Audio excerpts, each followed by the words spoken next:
예레미야서 31장 32절, 33절, 그다음에 에스겔서 11장 19절, 20절. 지난주와 똑같습니다.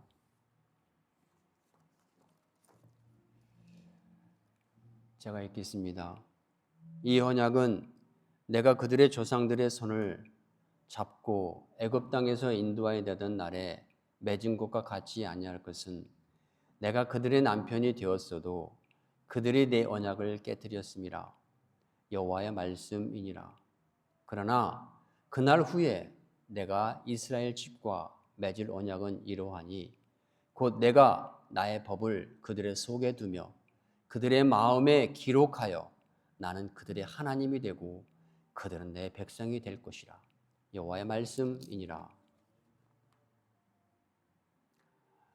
내가 그들에게 한 마음을 주고 그 속에 새 영을 주며 그 몸에서 돌 같은 마음을 제거하고 살처럼 부드러운 마음을 주어 내 윤례를 따르며 내 규례를 지켜 행하게 하리니 그들은 나의 백성이 되고 나는 그들의 하나님이 되리라.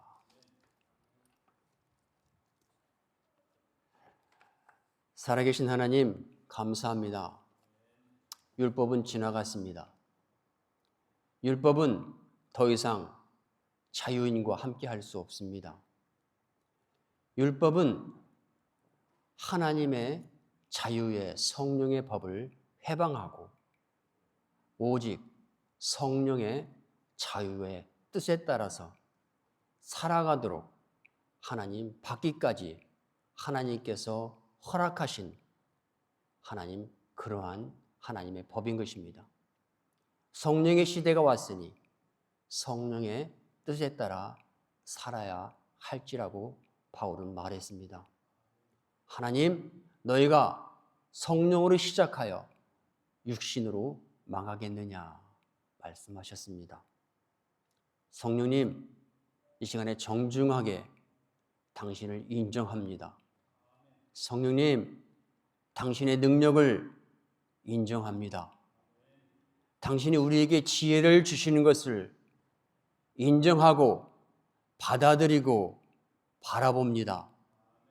성령님, 이 시간에 우리를 새롭게 하여 주시옵소서. 성령께서 우리가 아무리 노력하고 애쓰고 세상 말로 돌을 닦은 그러한 노력이 있을지라도 우리가 가지고 태어난 근본의 악한 죄성과 탐욕은 도대체 벗겨지지 않습니다. 우리가 죽을 때까지 우리를 괴롭힐 것이고 우리가 육신을 가지고 살아가는 그 순간까지 우리에게 달라붙어 우리를 괴롭게 할 것입니다. 성령님, 이 시간에 당신의 능력을 의지합니다.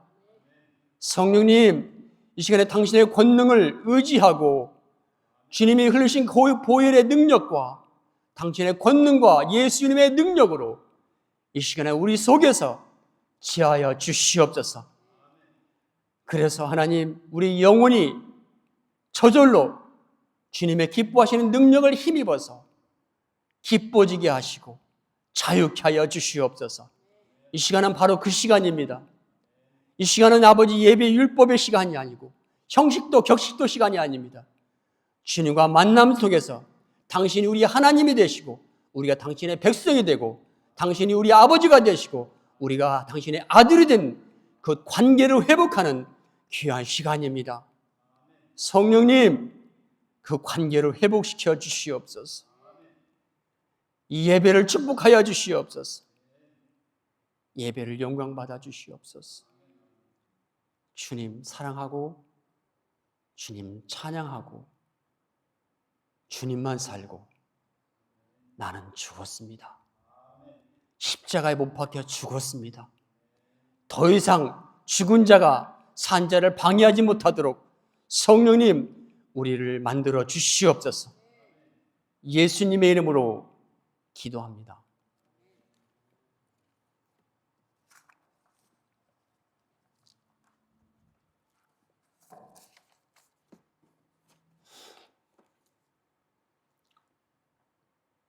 제가 작년 10월 달에 제가 그때 한국에 있을 때인데요. 어떤 목사님과 저녁 식사를 같이 하고 아침이 되었습니다. 눈을 딱 떴어요. 눈을 딱 떴는데 갑자기 나이는 숫자에 불과하다 라는 말이 갑자기 눈을 뜨자마자 내 의식과 함께 그 말이 딱 보이는 거예요. 그것이 무슨 말인가 싶었습니다. 그리고 그와 똑같은 경험을 지난 목요일 날 아침에 눈을 딱 뜬과 동시에 갑자기 이 성경 구절이 제 눈앞에 딱 지나가는 거예요. 사라가 하갈을 쫓아냈다. 이 말이 탁 나오는 거예요.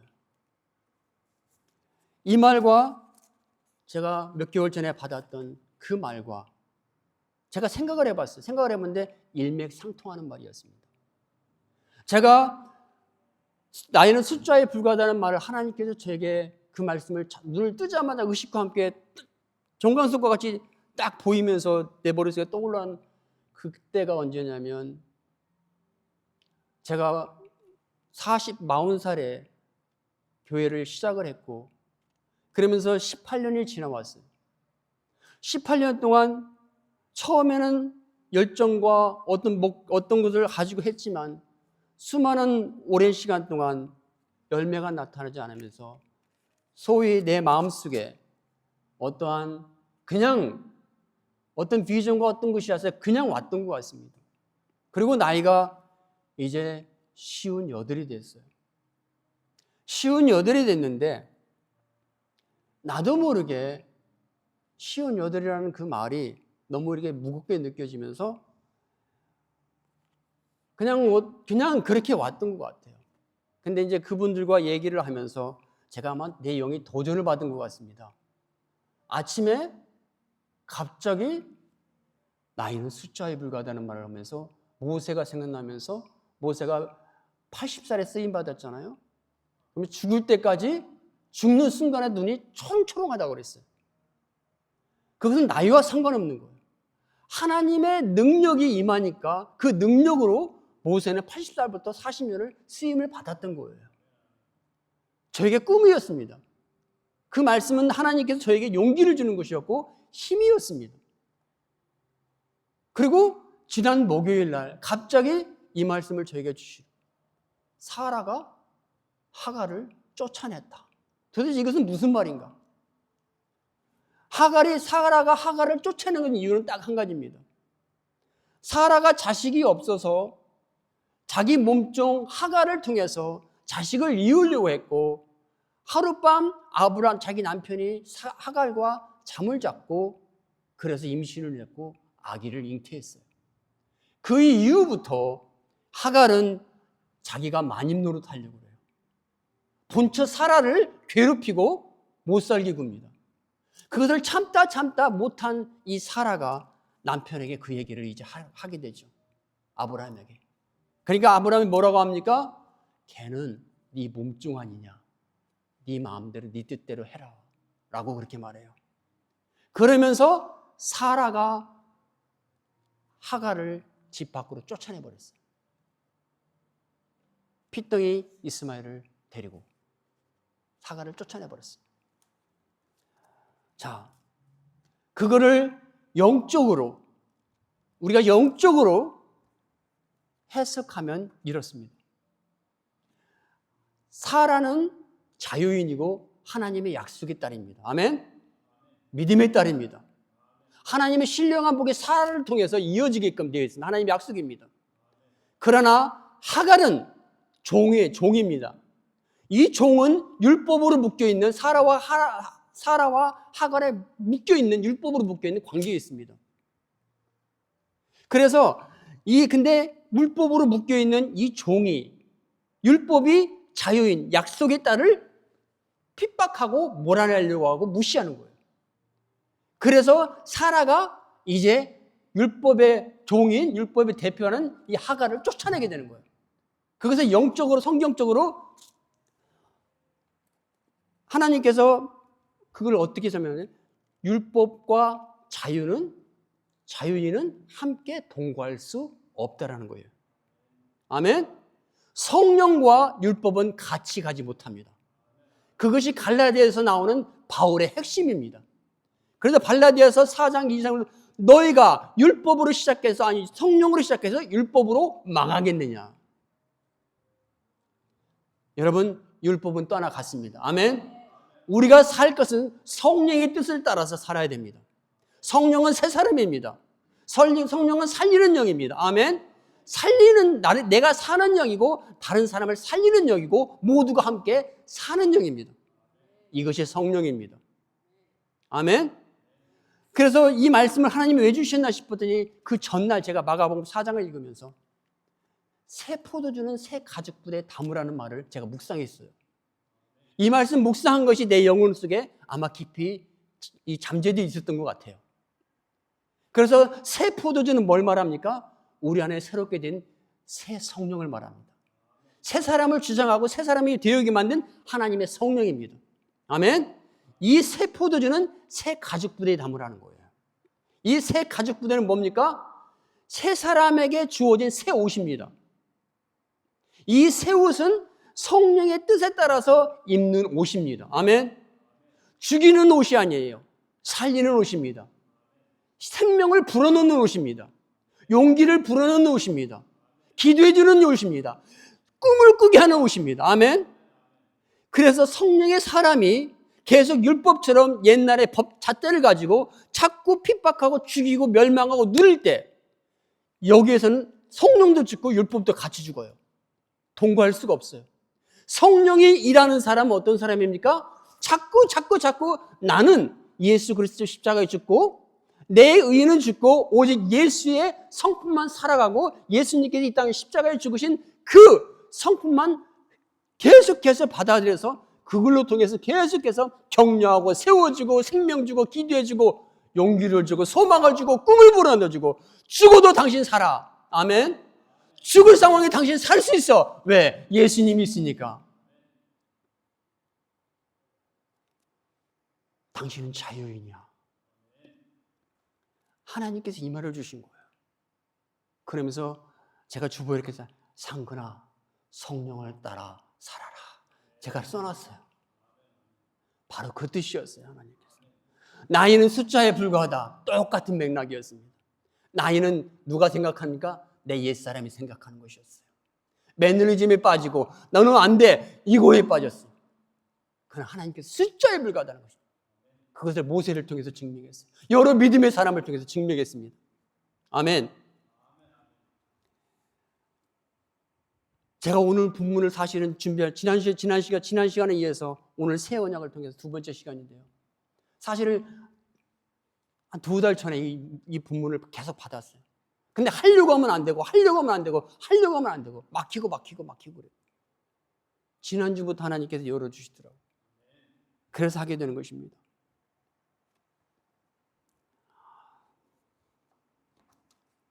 오늘 본문 내가 그들에게 한 마음을 주고 그 속에 새 영을 주어 그 몸에서 돌 같은 마음을 제할 것이다 라고 말씀하셨습니다. 이 말 무슨 말일까요? 제가 가지고 있는 성경에 이렇게 나옵니다. I'll put my teachings, I'll put my spirit in their minds and in their hearts for them to change the way of thinking, to take away of the hearts of stone and replace it with a tender heart. 이렇게 나옵니다. 하나님께서 우리에게 새 언약을 주셨던 이유는 지난 시간에 우리가 성령과 연합하라 라는 제목에서 우리가 같이 했습니다. 성령이 우리와 하나님을 연합시키십니다. 아멘. 그 궁극적인 목적은 뭐냐면 구약은 하이라키, 격식, 형식, 예배 이런 거 있어요. 화려함은 있어요. 그러나 하나님과 관계가 없습니다. 새 언약의 하나님과의 궁극적인 목적은 성령을 주신 목적은 하나님과 우리의 하나 된 이 관계를 형성하는 거예요. 이것이 신약이고 이것이 성령의 종교이고 기독교인 것입니다. 아멘.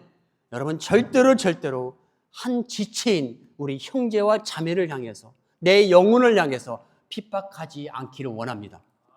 격려하고 세워주기 원합니다.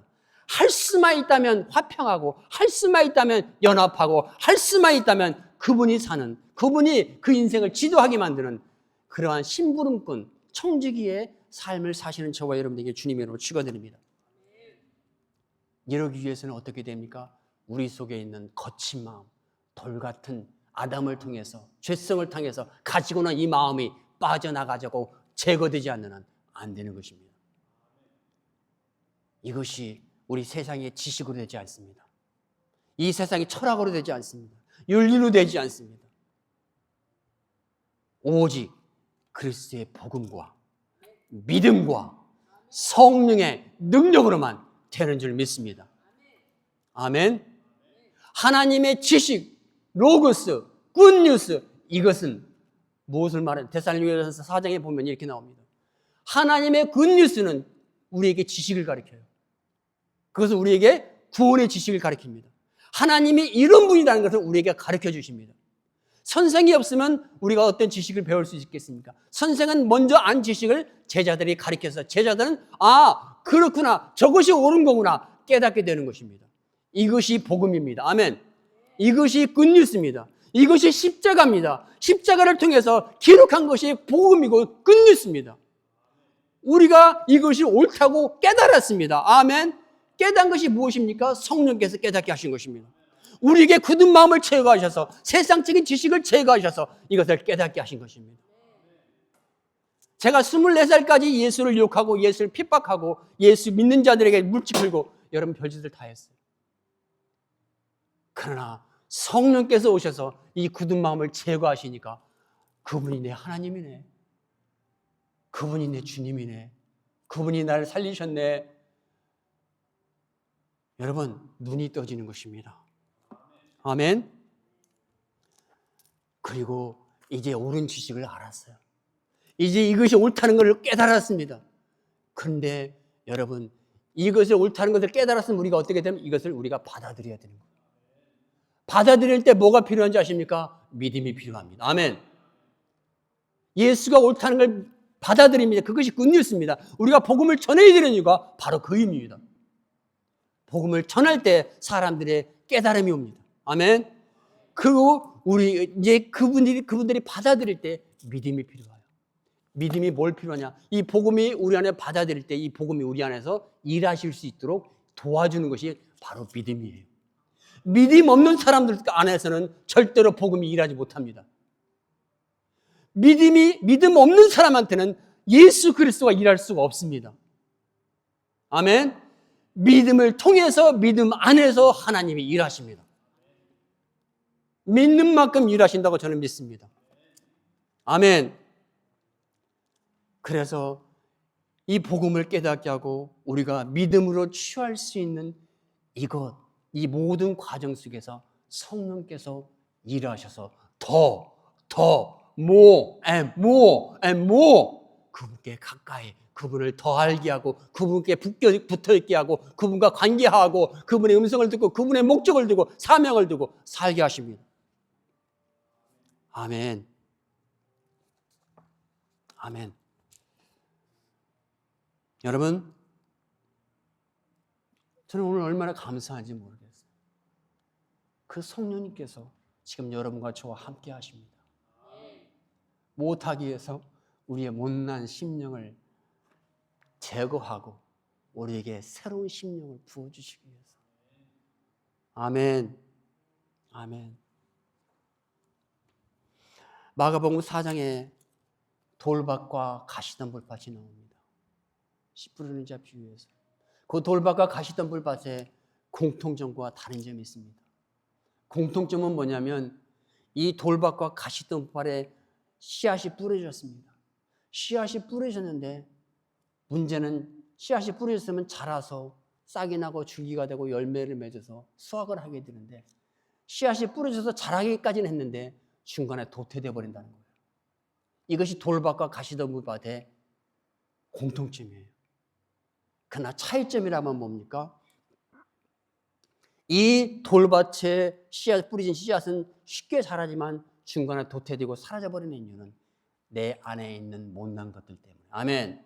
내 안에 있는 속성 때문에, 내 안에 있는 아담의 죄성을 타고난 이것 때문에, 돌 같은 마음 때문에 도태돼 버려요. 포기돼 버려요. 그러나 가시던 불밭은 조금 상황이 다릅니다. 내 속에 있는 이것과 연결이 되지만 궁극적인 원인은 외부에서 온다는 거예요. 돌밭은 내 내부에 지금까지 있는 거, 누구나 다 가지고 있는 거예요. 그러나 이 가시덤불 밭은 외부의 환경적인 조건, 세상에 살아가고 있는 이 환경 속에서 얻어지고 부대찌고 만날 수밖에 없는 이런 조건에 의해서 우리가 도태되고 사라지고 만다는 것입니다. 여러분, 제가 드리고 싶은 말이 있습니다. 그러나 돌밭이든 가시든 불밭이든 문제는 뭐 어디에 문제가 생긴 겁니까? 이 마음에 생긴 것입니다. 이것을 제거하고 우리에게 새 힘을 주어서 우리에게 자라게 하고 싹이 나게 하고 열매가 맺는 것은 하나님의 성령님이십니다. 성령이 답이다. 아멘. 아멘. 사람의 마음이 얼마나 중요한지 제가 얼마 전에도 우리 구원이 우리 마음에 임하게 된다고 말씀하셨습니다. 그래서 우리 마음에 하나님의 나라가 세워지고 하나님의 의가 우리 안에 세워질 때 우리는 하나님의 교회가 되고 그 교회를 통해서 세상의 복음화가 되고 이 땅에 우리가 살아생전에 하나님의 나라가 이 삶 속에서 이루어져서 우리는 그 하나님의 통치하는 삶을 살면서 그 통치 아래서 기쁨을 누리고 감사를 누리고 축복을 누리고 인생을 즐기면서 행복하게 찬양하면서 살아갈 수 있는 것입니다. 아멘. 그렇다면 이 하나님의 통치를 받지 못하고 불행하게 살아가는 사람들의 공통점이 뭡니까? 이 마음이 죽어 있어요. 마음이 썩어 있어요. 마음에 그늘이 가득하고 희망이 없어요. 소망이 없어요. 육체가 죽기 전에 먼저 내가 죽어버려요. 아멘. 마음이 중요해요. 오늘 저의 성경은 딱 두 구절만 제가 인용을 하게 비교를 하겠습니다. 딱 두 사람만 인용을 하겠습니다. 사무엘 하 13장과 14절에 보면 여러분 다윗 집안이 나오는데 거기에 다윗의 자녀들의 삶이 나옵니다. 거기 다윗의 큰아들이 있습니다. 암논이라고 하는 이 큰아들이 있어요. 근데 이 큰아들이 자기 사촌 여동생, 이복 여동생이 예쁜데 다말이라는 여동생이 있는데 이 여동생을 좋아한 나머지 짝사랑을 해요. 짝사랑을 해서 밥도 못 먹고 이제 살이 야유어 갑니다. 알아 누웠어요. 변명이 몰라요, 뭔지. 아버지도 그 아이가 아픈데 어떻게 아픈지 몰라요. 그러나 그에게 악한 친구가 있었고 그 친구에게 사실을 말합니다. 그리고 친구가 꾀를 내어서 어떻게 합니까? 야, 암논, 너 그렇게 궁색 떨지 말고 가서 아버지에게 시켜서 그 다말을, 네가 좋아하는 그 다말을 네가 품어라, 이렇게 말합니다. 그러면서 이제 네가 아프다고 핑계대고 아빠한테 가서, 다윗한테, 아버지한테 가서 그 다말을 시켜 나에게 죽을 좀 쏘달라고 이렇게 부탁하라고 말합니다. 암논은 그 얘기를 그대로 듣고 아버지한테 말했고 다윗은 특별한 적이 없이 암논이 계속 말을 하니까 처음에는 안 된다고 했다가 계속 하니까 그래 알았다 하고 사촌 여동생을 불러줍니다. 다말아, 너 네 오라비 암논한테 가서 주강구로 써주고 오라라고 말합니다. 그리고 이제 둘만의 시간이 됐고 이제 그 해서는 안 되들 그런 일들이 벌어지죠. 벌어지고 난 다음에 이 암논의 행동을 보면은 암논이 이제 처음에 그렇게 원했던 암논이 완전히 변하면서 이제 다말을 내동댕이 치고 버려버립니다. 그 사건을 당한 이 다말은 이제 자기 집으로 돌아와요. 자기 집으로 돌아올 때 누가 있었습니까? 오빠 압살롬이 있었습니다. 이 압살롬이 말합니다. 야, 다말아, 어찌 된 일이냐? 왜? 여의 동생이 갑자기 울면서 옷차림이 말이 아닌 거예요. 잿빛 뭘 뿌리고 아주 슬픈 여인의 과부 같은 모습을 하고 달려오는 거예요. 깜짝 놀라서 이 압살롬이 물어봅니다. 어찌 된 일이냐? 어찌 된 일이냐? 네가 네 오라비어 있었더냐? 말하고 물어봐요. 그랬습니다. 하오니까 딱 이제 알잖아요. 그러니까 암논이 그때 뭐라는 줄 아십니까? 야 다말, 너 가만히 있어. 아무 말 하지 말고 있어. 내가 알아서 할게. 그래서 다말은 아무 말 않고 가지고 있었습니다. 그리고 아무 일이 없선 듯이 이제 2년이 흘러갔습니다. 근데 이 2년 동안 압살롬이 너 가만히 있어 라고 한 이 말이 무슨 말이냐면 압살롬은 계획을 세웠습니다. 자기 형제들을 아버지를 통해서 아버지와 형제들을 다 죽여버릴 생각을 했어요. 여기서 왜 압살롬이 그런 생각을 했을까요? 왜 아버지와 그 아들들을 다 죽여버리려고 했을까요? 압살롬은 아버지가 미웠어요. 왜? 자기 동생이 아버지의 명령을 따라서 암논에게 갔거든요. 그리고 사건이 벌어진 다음에 다윗은 그걸 알았거든요. 바로 어떤 일이 일어난지. 근데 다윗 아빠가 아무 짓도 하지 않은 거예요. 아무 조치도 취하지 않았어요. 압살롬은 다윗에게 물어봤어요. 아무 대답도 없고 말아버렸어요. 다윗이 암논을 사랑했거든요. 아무 말 안 했어요. 그리고 아버지의 뜻을 안 압살롬은 2년 동안 아무 얘기도 되지 않고 양털을 깎는 시기가 왔고 형제들을 다 초청해요. 아주 강제적으로 초청합니다. 다 죽여버리려고. 그러나 이제 결국엔 다른 형제들은 다 살고 암논만 결국엔 죽습니다. 그리고 그 사건이 터진 다음에 압살롬은 아버지를 피해서 도망가요. 근데 도망가서 아버지와 헤어진 시간이 3년이라는 시간이 됩니다. 3년의 시간이 지나니까 이제 어떤 일이 벌어지냐면 다윗이 큰아들이 죽었잖아요. 압살롬도 왕감이에요. 겉모습이 얼마나 화려한지 모릅니다. 이제 압살롬을 그리워하기 시작했어요. 다윗이. 그것을 안 요압이라고 하는 장수가 이제 압살롬을 불러드립니다. 그리고 근데 압살롬이 이제 불러들였어요. 압살롬이 다윗 옆에 궁 가까이 왔어요. 그러나 다윗은 압살롬을 한 번도 불러들이지 않습니다. 잠깐만, 얼마 동안? 2년 동안. 압살롬이 열이 받아요. 왜 나를 여기 불러들여서 아버지는 나를 부르지도 않고 그런 거야. 그래서 막 항의를 합니다. 결국에는 이제 아버지가 면담이 이루어졌고 다시 아들의 왕권이 회복이 되고 마차도 주어지고 군대도 주어지고 그랬어요. 그 다음에 이제 그 힘을 빌어서 압살롬은 또 다른 계획을 세웁니다. 아버지를 자기가 왕권을 빼앗고 쫓아내버릴 계획을. 벌써 몇 년이 흘렀습니까? 7년, 8년, 9년. 여러분, 제가 드리고 싶은 말이 있어요. 압살롬의 자기 여동생 그 사건을 터지고요.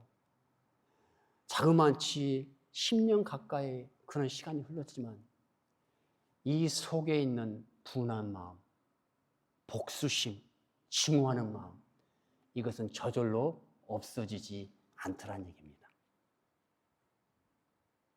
그 오랜 시간 지났다면 오히려 이 악한 마음은 압살롬을 더 강하고 더 증오심과 살인하고 싶은 약한 마음으로 더 묻고 결국에는 아버지를 쫓아내고 해야 될 못할 가진 악나는 짓을 다 하고 결국에는 이 요압은 아버지 부하의 손에 압살롬은 죽게 됩니다.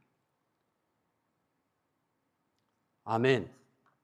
여러분, 이것이 여러분과 저와 안에서 가지고 태어난 아담으로부터 오는 죄성이고 본성이고 육신의 소욕인 것입니다. 아멘. 이것이 우리가 인정하고 싶지 않지만 우리는 이런 것을 가지고 있어요. 이것이 하나님의 도움 없이는 되어지지 않습니다. 아멘. 그런 반면에 또 한 사람이 있습니다. 우리가 너무 잘 아는 요셉이라는 사람이에요.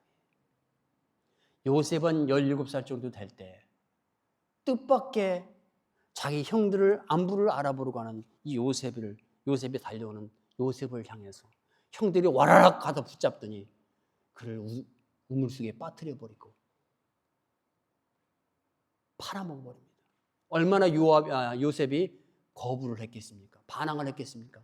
사장을 울며불며 했겠습니까? 형제들은 아는치 않고 그냥 노예상이나 팔아버립니다. 그리고 하루아침에 아버지한테 그런 사랑을 받던 요셉은 인생이 바뀌어서 하루아침에 노예 신분으로 돼버리고 언제 죽을지 어떻게 살지 알지 못하는 인생이 뒤바뀌어져 버려요.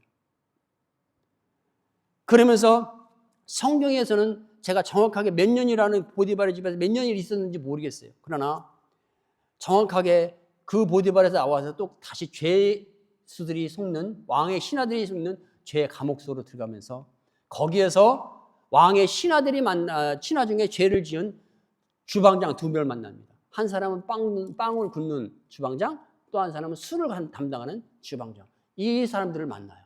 이 사람 다 죄인이에요. 그래서 감옥에 들어왔고 이 사람들이 꿈을 꿔요. 근데 그 꿈이 희한하고 알아들을 수 없어요. 그때 하나님께서 요셉을 그 사람들 옆에 두게 하셨고 요셉이 이제 그 사람들 꿈을 해몽합니다. 그래서 빵을 굽는 사람에게는 3일 후에 당신이 사형을 당할 것입니다. 말을 했고 술을 담당하는 그 사람에게는 당신이 3일 후에 당신의 죄가 용서받고 다시 왕의 신하의 앞에 다시 술을 담당하는 주방장이 될 것입니다. 라고 이제 꿈을 해몽을 해줘요. 그러면서 여러분 창세기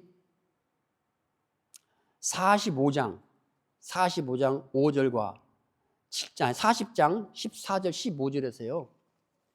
이 술관원장에게 꿈 해몽을 해주면서 당신의 이제 자리가 회복이 될 텐데 그때 당신이 회복이 되면 나를 왕에게 잘 말을 해서 나를 여기서 끄집어내 주시옵소서. 그렇게 부탁을 해요. 그러면서 뭐라고 만주하십니까? 나는 여기 있을 사람이 아닙니다. 나는 하루아침에 우리 형들에게 육이 되어서 나는 여기 있을 사람이 아닙니다. 나는 죄를 지어서 여기 온 사람이 아닙니다. 우리 형들이 나를 유기했고 노예로 팔아서 나는 여기에 왔습니다. 그런 말을 하면서 나는 여기 있을 사람이 아닙니다. 당신이 회복이 되거든 나를 왕에게 잘 말을 해서 여기서 끄집어내어 주시옵소서 라고 부탁해요. 제가 여기서 보는 것은 그렇습니다. 이때가 요셉이 형이 요셉을 팔았던 22년째 되는 날이에요. 22년의 시간이 흘렀어요. 이 요셉의 입에서 지금 이 순간에 이 말이 나오기까지 요셉의 마음이 얼마나 강팍했는가 하는 것입니다. 노예의 보디발의 집에 살면서 오랫동안 살면서 모함에 엉뚱한 삶을 살아가는 이 사건이 계기가 다 형들 아닙니까? 형들에 대한 복수심, 이것을 갚고 싶은 자기의 떳떳함을 내세우고 싶은 증거하고 싶은 그러한 요셉이었다는 거예요. 그래서 술관원장에게 그런 부탁을 하게 된 겁니다. 여기까지 보면 압살롬과 다를 게 없어요. 그러나 창세기 45장에 가서 이제 전체 가뭄이 들었고 이제 자기 형제들이 요셉을 찾아오잖아요. 애굽을 찾아옵니다. 양식을 얻으러 찾아옵니다. 그때 지금 형제들이 다 요셉의 방에 와서 엎드리고 있어요. 그것을 본 요셉은 마음이 어떻게 헤아릴 수가 없습니다. 그러면서 요셉이 뭐라는 줄 아십니까?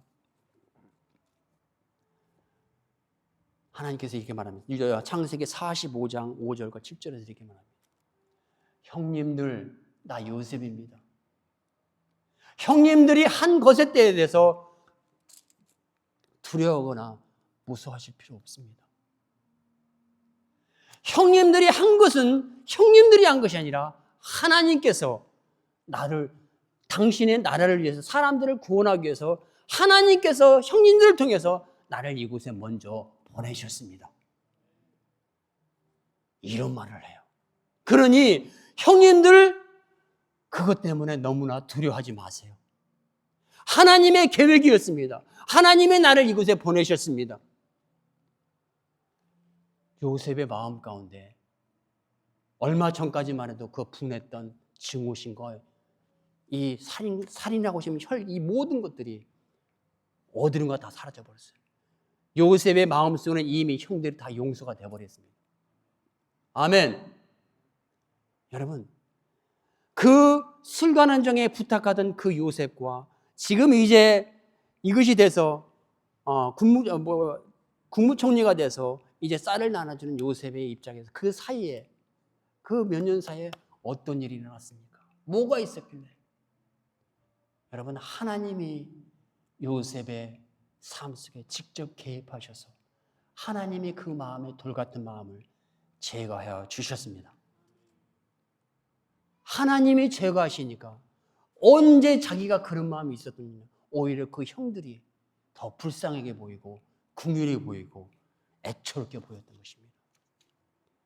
여러분과 저도, 여러분, 하나님을 날마다 의지하고 성령님을 의지하며 여러분, 이런 돌 같은 마음들이 여러분과 저의 삶 속에서 영원히 되살아나지 않고 되돌아오지 않고 영원히 사라져서 하나님의 뜻과 성령의 뜻에 따라서 사는 저 여러분이 되기를 주님의 이름으로 축원드립니다.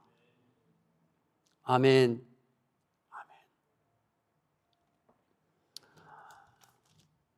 이 죄성의 마음, 인간의 악한 마음은요, 돌 같은 마음은, 여러분, 하나님은 우리를 그런 마음을 고치지 않습니다. 고치는 게 아니라 완전히 제거하십니다. 완전히 제거하셔서 새로운 사람으로 만드십니다. 그 말을 하나님께서는 어떻게 말씀하신 줄 아십니까? I'm not gonna remember anymore what you did wrong. 하나님께서 이렇게 말씀하셨어요. 나는 더 이상 너의 모든 죄를 기억하지 않는다라고 말씀하셨습니다.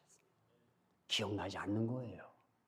여러분과 저는 예수 그리스도 안에서 이런 새로운 피조물이 된 줄 믿으시기 바랍니다. 아멘. 아까도 말한 것처럼 여러분, 돌 같은 마음은 시간이 간다고 저절로 없어지지 않습니다. 오히려 사람을 더 악하고 서로 죽기까지 만드는 것입니다. 이것을 대적하는 것은 오직 성령뿐입니다. 아멘.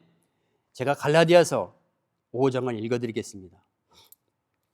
여러분 너무 잘 아시는 내용입니다. 16절부터 읽겠습니다. 내가 이르노니 너희는 성령을 따라 행하라. 그리하면 육체의 욕심을 이루지 아니하리라. 우리가 육체의 욕심을 이기려고 해도 안 됩니다.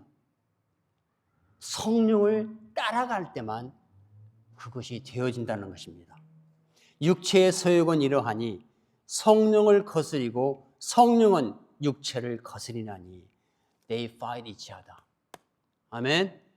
여러분, 성령께서 우리를 온전히 새롭게 하시고 이 둘이 서로 대적함으로 너희가 원하는 것을 하지 못하게 하려 함이니라. 성령이 오시는 것은 우리 육체가 원하는 것을 하지 못하게 하기 위해서 하나님께서 우리에게 성령을 주셨다는 것입니다. 새 언약을 주셨다는 것입니다. 아멘. 너희가 만일 성령의 인도하시는 바가 되면 율법 아래에 있지 아니하리라. 육체의 일은 분명하니 곧 음행과 더러운 것과 호색과 우상 숭배와 주술과 원수 맺는 것과 분쟁과 시기와 분냄과 당짓는 것과 분열함과 이단과 투기와 술취함과 방탕함과 또 그와 같은 것들이라. 전에 너희에게 경계한 것 같이 경계하노니 이런 일을 하는 자들은 하나님의 나라를 유업으로 받지 못할 것이요. 오직 성령의 열매는 사랑하고 기뻐하고 화평하고 오래 참고 긍휼히 여기고 양선하고 충성하고 온유하고 절제하며 이 같은 것을 금지할 법이 없느니라. 이렇게 행하는 자는 승리만 한다는 것입니다. 이렇게 행하는 자가 절대로 세상에 그런 것들이 이기지 못한다는 것입니다. 그리스도 예수의 사람들은 육체와 함께 그 정욕과 탐심을 십자가에 못 박았느니라. 아멘. 여러분, 우리는 우리의 모든 정욕이 이미 예수 그리스도와 함께 십자가에 못을 박았습니다. 그들은 죽었습니다. 아멘. 그들은 우리를 더 이상 지배할 수 없습니다. 우리를 지배할 수 있는 분은 성령님이십니다. 우리가 그분께 뜻을 드리고 마음을 드리고 기도할 때 그분은 우리를 그렇게 일으켜 주실 것입니다. 결론입니다. 성령의 사람은 옛사람을 삶을 포기하고 성령의 마음을 담고 성령이 주시는 새 옷을 입고 성령이 원하는 뜻을 따라 믿음과 소망과 사랑과 생명을 심고 말하고 격려하고 기도하고 꿈꾸며 나도 살고 이웃도 살아나게 하는 사람인 것입니다. 아멘. 빌립보서 2장 17절 그래서 이렇게 말합니다. We can do everything. You can do everything in Christ Jesus who gives us strength. 아멘. 아멘.